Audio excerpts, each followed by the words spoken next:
Bonjour à tous, aujourd'hui on se retrouve pour une nouvelle vidéo où on va regarder les dernières transactions des super investors. Je pense que je vais diviser ça en deux vidéos. On va regarder 4 super investors aujourd'hui et la prochaine vidéo, pareil, on regardera 4 super investors.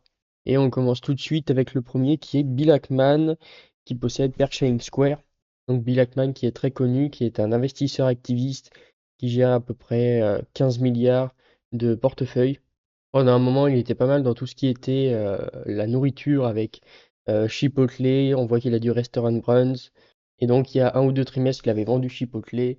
Et maintenant, il est quand même vachement exposé tech avec bah, tout ce qui sont les Mac 7.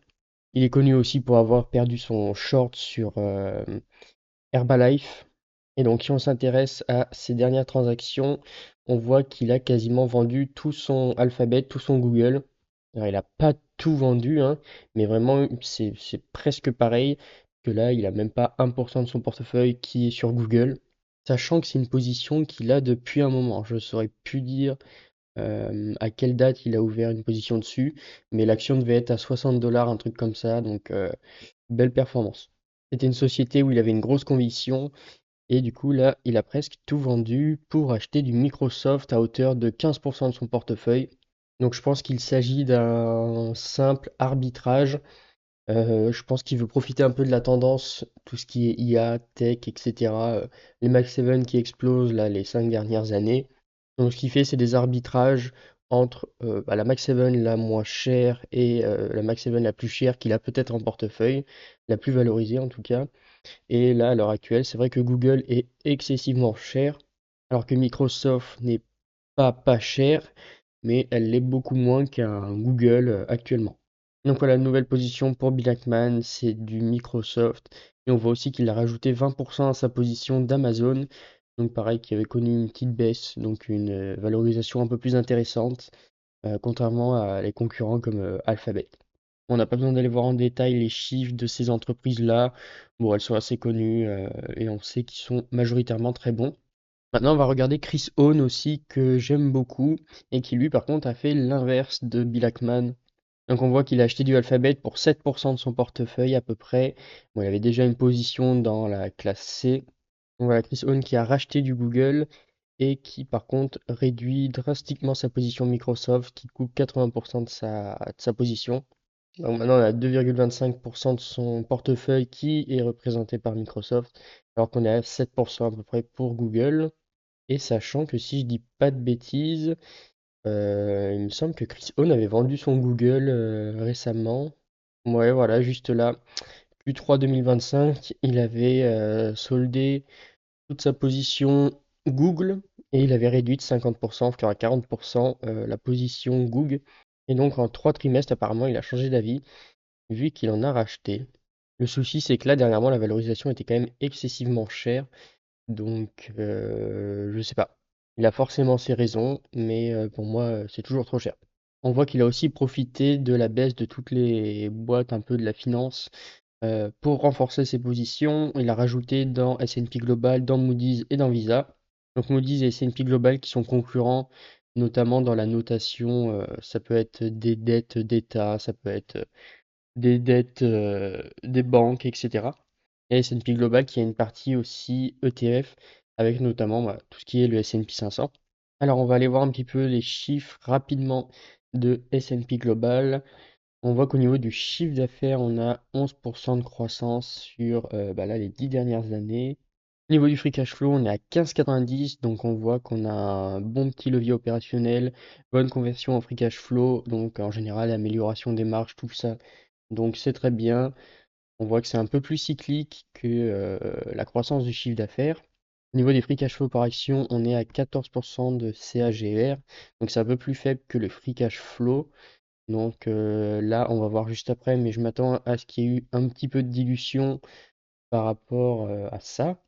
On a une marge free cash flow qui oscille entre 22 et 46, et je pense qu'on a une médiane aux alentours de 30 hein, à peu près, qui est plutôt correct pour une marge free cash flow, c'est très bien. Au niveau net dette sur EBITDA, on a une entreprise qui est vraiment pas beaucoup endettée, en tout cas qui n'était pas beaucoup endettée à ce moment-là. Juste ici, on avait même zéro dette, et à partir de là, on est à peu près à Une année et demie de EBITDA au niveau de la dette. Juste là, au niveau du nombre d'actions, on voit qu'ils avaient l'habitude de faire des rachats d'actions. Juste ici, ça descend un petit peu. On voit que là, de 2016 à 2021, ils ont racheté pour 1,8% de leurs actions chaque année. Juste là, il y a eu de la dilution en 2021, donc ils ont probablement dû faire une acquisition, je pense. Si on regarde par rapport à la dette, pareil, ça colle. 2021, on voit que la dette a explosé. Donc en général, si vous avez nombre d'actions qui explose plus la dette qui explose à peu près même année, c'est probablement qu'il y a eu une acquisition. Donc c'est pour ça qu'on a vu qu'il y avait un free cash flow par action qui augmentait moins vite que le free cash flow. C'est parce que entre l'année 2021 et 2022, on a eu une acquisition qui a fait exploser le nombre d'actions en circulation, ce qui fait qu'on a un, comme on l'a dit, free cash flow par action qui croît moins vite, 14% face à quasiment 16% pour free cash flow classique.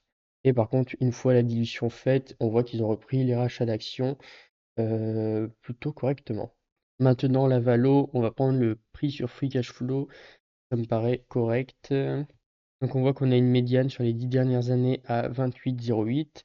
On est à 28,62, même si pour moi je trouve ça quand même bien élevé. Il faudrait que ça atteigne du 20 fois le free cash flow, je pense, pour que ça soit intéressant pour moi. Je pense qu'à des niveaux de valo comme celle-ci, genre 28, 25, euh, on peut trouver des actions qui ont des meilleures croissances et qui ont des free cash flow peut-être un peu plus lisses, etc. On peut le voir par exemple du FICO, c'était à peu près cette valeur-là là, récemment, avec les nouveaux résultats quand ça avait baissé. Et donc Chris Owen, il a dû acheter par ici. Tac, tac, tac, je pense qu'il a dû acheter là au plus bas, on va se dire qu'il a acheté à. Tac, est-ce que je vais réussir? À 24 fois le free cash flow, donc ce qui me paraît correct, ouais, en dessous de 25 fois le free cash flow, ça peut peut-être commencer à être intéressant pour acheter cette entreprise. Maintenant, on passe sur Chuck Akri, qui a fait pas mal de transactions aussi ce dernier trimestre. On voit qu'il a coupé pas mal, enfin coupé, on voit qu'il a réduit pas mal de ses positions, notamment tout ce qui est la finance. Donc toutes les entreprises qui ont baissé en ce début d'année 2026, il les a réduits. Brookfield, j'ai pas regardé le cours, mais je pense que ça a dû baisser un peu aussi. Mastercard, c'est sûr que ça a baissé. Moody's aussi, c'est sûr. Visa, c'est sûr aussi. KKR, je sais pas non plus. Après, il était très exposé sur la finance là. On a à peu près 50% de son portefeuille. C'est que des entreprises de finance.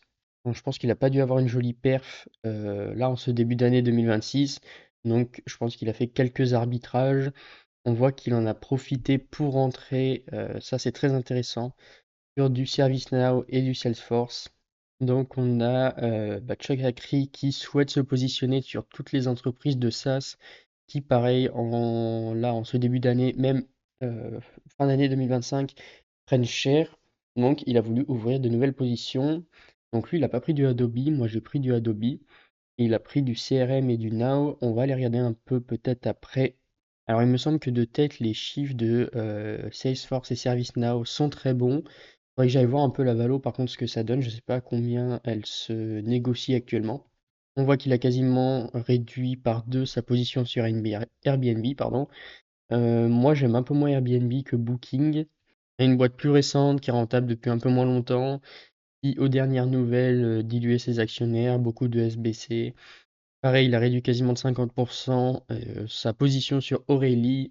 Il a rajouté 30% sur Fico. Donc oui, moi aussi, j'ai bien rajouté dessus. Il a rajouté sur Roper Technologies, je connais pas du tout non plus. Alors j'ai pris Roper Technologies, on va aller très vite. 8% de croissance du chiffre d'affaires, ça va, c'est pas terrible, ça pourrait être mieux. Le free cash flow, presque 12%, ok, il y a mieux aussi. Free cash flow par shares, un peu moins de 11%, donc il y aura de la dilution un peu plus loin. Marge free cash flow, pareil, on doit être à peu près à... Là, on est à peu près à 30, je pense, de marge sur free cash flow, donc ça, c'est pas mal, c'est ok. On a une dette plutôt élevée, mais qui semble être maîtrisée. On voit que là, quand ils sont montés jusqu'à 5,5, ils sont vite redescendus en dessous du ratio de 3. Et là, on est à 2,2, 2,3, 2,6, ça commence à réaugmenter. Au niveau des actions, on voit que ça dilue les actionnaires légèrement, mais ça dilue chaque année les actionnaires. Donc ça, pour moi, c'est non. Et la valo, bah, en vrai, on n'a même pas besoin de regarder, parce que pour moi, il y a des business qui sont bien plus intéressants que Roper Technologies. Je sais même pas ce qu'ils font, mais voilà. Ok, donc Roper Technologies, c'est une boîte comme Constellation Software. Donc bah, de toute façon, je suis déjà exposé à cette acquisition de software verticaux. Donc pour moi, ça m'intéresse pas. Je vais pas regarder plus loin. Ok, rapidement, on regarde ServiceNow et Salesforce, notamment la valorisation. Donc les revenus, il n'y a rien à dire, c'est très bien. Les free cash flow, c'est très bien aussi. Free cash flow par action, c'est très bien aussi.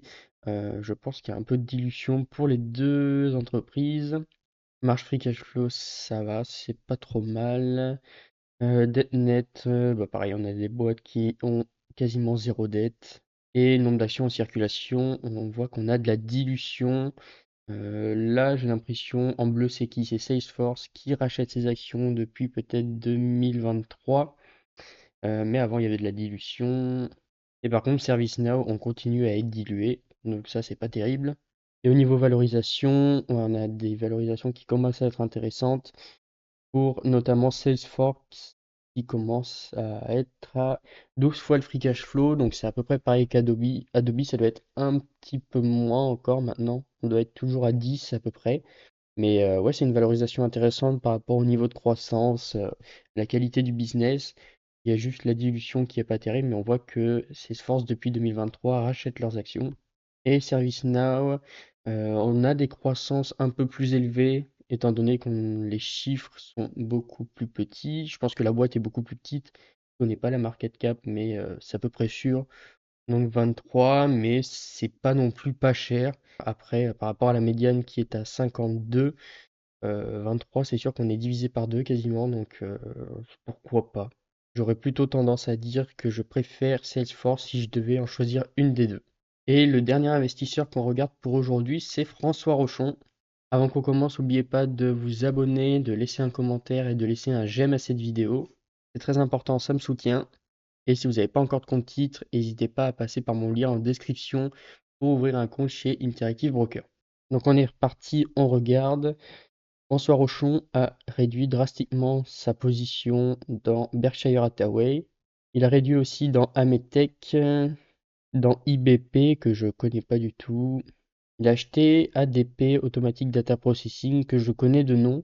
J'ai jamais été voir les chiffres, je crois que ça va, c'est plutôt pas mal. Je pense qu'on ira voir ça tout à l'heure. Il a ouvert une position et ça représente quand même déjà 3% de son portefeuille, ce qui est pas mal. Il a rajouté un tout petit peu dans Kinsale. Donc moi, Kinsale Capital Group, j'aime beaucoup l'entreprise. C'est une boîte d'assurance en fait, mais je la trouvais quand même trop chère, hein. Il a rajouté dans Bright Horizon Family Solution, que je ne connais pas du tout non plus. Et après, c'est que des toutes petites positions à 0%. Donc on s'en fiche un petit peu. Donc, je pense qu'on va aller voir Automatic Data Processing et sûrement Bright Horizon Family. Alors donc on commence par Automatic Data Processing. Donc qu'est-ce que fait cette entreprise? Elle a l'air d'être spécialisée dans tout ce qui est ressources humaines, notamment elle fait des logiciels, etc. Voilà, donc c'est ça, hein, gestion de paye, etc. Gestion de personnel, temps de travail, sûrement pour gérer les plannings. Ok, plutôt intéressant. On peut aussi externaliser pour les entreprises qui ne souhaitent pas gérer les ressources humaines en interne. On peut externaliser auprès d'ADP qui ont des solutions pour ça. Ok, donc c'est pas mal. On a vu à quoi ça correspondait. Donc 6% de CAGR pour les revenus, ça commence mal. Free cash flow 11,93, c'est pas mal, mais c'est pas non plus extraordinaire. Free cash flow par action, ça augmente plus vite. Donc c'est très bien, on va voir que les nombres d'actions va diminuer. Là par contre très bien une marge free cash flow qui est en croissance. Donc c'est top, hein, on a pris 10 points de marge en 10 ans. La dette nette qui augmente un petit peu, mais franchement c'est rien du tout, hein. Une dette qui est très maîtrisée. Nombre d'actions qui est en baisse. Donc c'est très bien et ça baisse fortement, hein. Ils rachètent quasiment, ouais, ils rachètent 1,30% de leurs actions chaque année. Et au niveau de la valo, on a eu une grosse baisse dernièrement là. On est passé de 17 à 15. Donc 15 fois le free cash flow. Ça me semble être, enfin l'entreprise est de qualité, est très bonne. Ça me semble être encore peut-être un peu cher si on veut faire un bon coup sur cette boîte-là, parce que la croissance du chiffre d'affaires est quand même assez faible. Ça a l'air d'augmenter un peu plus rapidement qu'au début des dernières années là. Elle a une bonne conversion au free cash flow, etc. Les rachats d'actions, c'est top. Avec une valo comme ça, j'espère pour eux qu'ils vont racheter un peu plus d'actions qu'avant. Ouais, donc on a une entreprise qui a vu sa valo quand même bien baisser. S'ils arrivent à tirer parti de cette valorisation qui a baissé, ils peuvent racheter un peu plus d'actions que prévu, ce qui va faire croître encore plus le free cash flow par action. Je pense qu'il a dû acheter au plus bas, là, au 31 mars, on était à 15 fois, donc il a dû acheter par là, je pense, François Rochon. Donc c'est peut-être plutôt pas mal.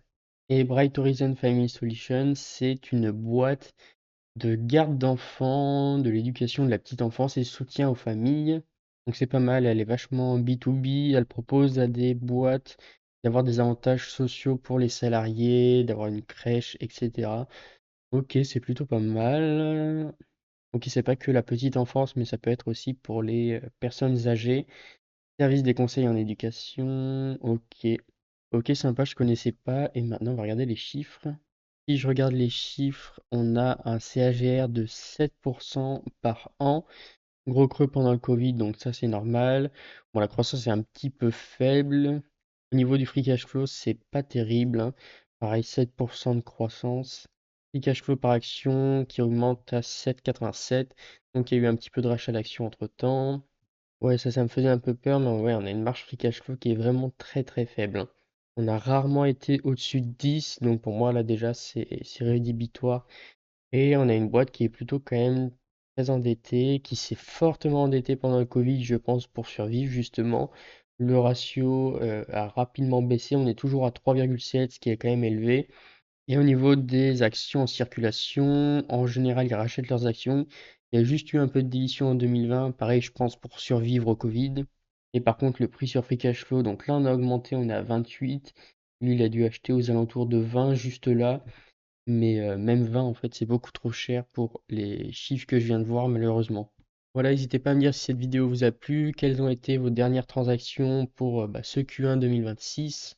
Et on se retrouve pour une prochaine vidéo. À plus!